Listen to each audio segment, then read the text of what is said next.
போட்டாச்சு.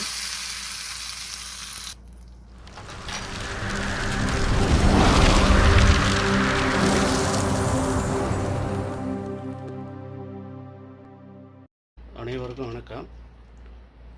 S food Tamil channel. இன்றைக்கி கார சட்னி, தோசைக்கு இட்லிக்கு சாப்பிட்ற மாதிரி கார சட்னி இன்றைக்கி செய்ய போகிறோம். வாங்க பார்ப்போம். இப்போ தேவையான பொருள் எடுத்துருக்கு: பட்டை மிளகா, கருவேப்பிலை, இஞ்சி, பூண்டு, கொஞ்சம் போல் புளி, வெங்காயம், தக்காளி, கொஞ்சம் மல்லித்தலை எடுத்துருக்கு. ஓகேங்களா? கொஞ்சம் ஆயில் போட்டுக்கிறோம். ஆயில் போட்டு வெங்காயம் தக்காளியை வதக்கிக்கிறோம். சரிங்களா? இப்போ வெங்காயம் தக்காளி போட்டுக்கிறோம்.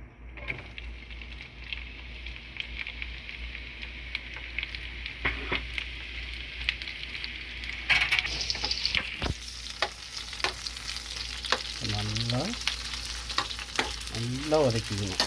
வதக்கிக்கிட்டு இது நேரம் மாறட்டும். கொஞ்சம் நல்லா வதக்கிட்டு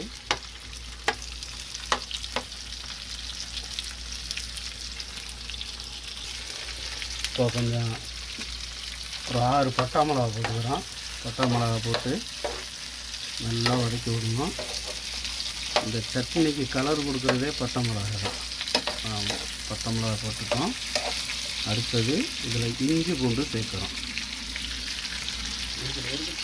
இதோட இஞ்சி பூண்டு சேர்க்குறோம். ஒரு கொஞ்சம் போல் இஞ்சி பூண்டு, ஒரு 4 பல் பூண்டு சேர்த்துருக்குறோம். ஒரு துண்டு இஞ்சி கொஞ்சம் பெருசாக எடுத்து கொஞ்சம் கட் பண்ணிக்கிறோம், மீடியம் சைஸாக.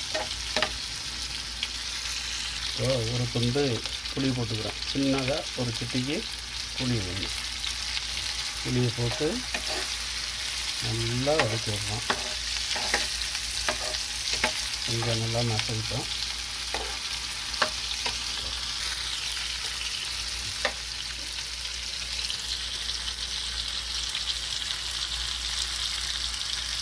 கட்டாயம் கொஞ்சம் சால்ட்டு போட்டுக்கிறோம். கொஞ்சமாக சால்ட்டு போட்டுட்டு நல்லா வதக்கி வச்சுட்டு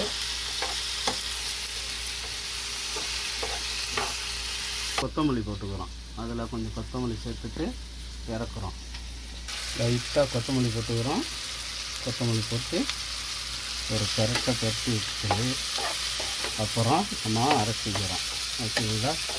ஆறட்டும். மறுபடியும் மிக்சியில் அரைச்சிக்கிறோம்.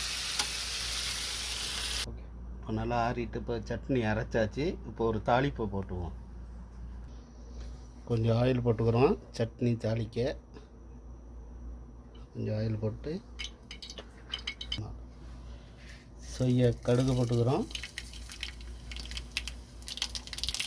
ஒரு பட்டை மிளகா போட்டுக்கிறோம். கொஞ்சம் கருவேப்பிலை போட்டுக்கிறோம். ஓகேவா?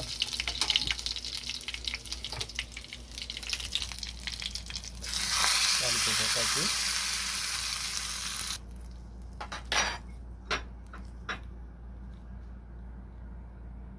அரைச்சாச்சு. சட்னி அரைச்சதும் அப்படியே ஒரு தோசையை வச்சு சாப்பிட வந்தார்.